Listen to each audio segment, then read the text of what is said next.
পাশ্চাত্য শিক্ষার সঙ্গে ভারতীয় শিক্ষার পার্থক্য কোথায়?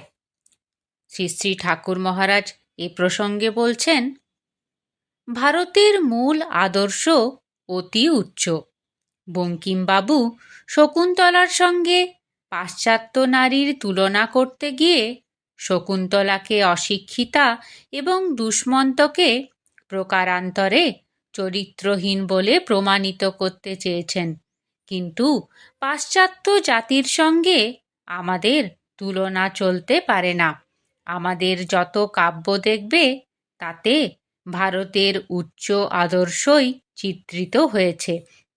কুমার সম্ভব কাব্যে নায়ক মহেশ্বর এবং নায়িকা বিশ্বেশ্বরী। বঙ্কিমবাবু মানব চরিত্র চিত্রণে সিদ্ধহস্ত। তার লেখা কৃষ্ণকান্তের উইলে যে ভ্রমর চরিত্র চিত্রিত আছে সে পাশ্চাত্য শিক্ষার পরিমণ্ডলে প্রতিপালিত, এবং নায়ক গোবিন্দলালও পাশ্চাত্য শিক্ষায় শিক্ষিত যুবক। স্বামী গোবিন্দলালের নামে মিথ্যা অপবাদ শুনে ভ্রমর অভিমানে উত্তেজিত হয়ে মিথ্যা ছল করে পিত্রালয়ে চলে গেল। তাতে গোবিন্দলাল রুষ্ট হয়ে তাকে ত্যাগ করে এক রূপবতী বিধবার প্রেমে পড়ে তাকে গ্রহণ করল।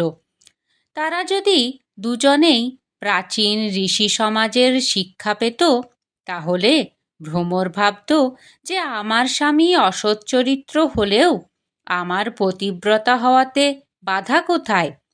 এইভাবে ভাবিত হয়ে সে স্বামীর সুখে সুখী হতে চেষ্টা করত। তাহলে গোবিন্দলাল আর বিধবাটিকে গ্রহণ করত না।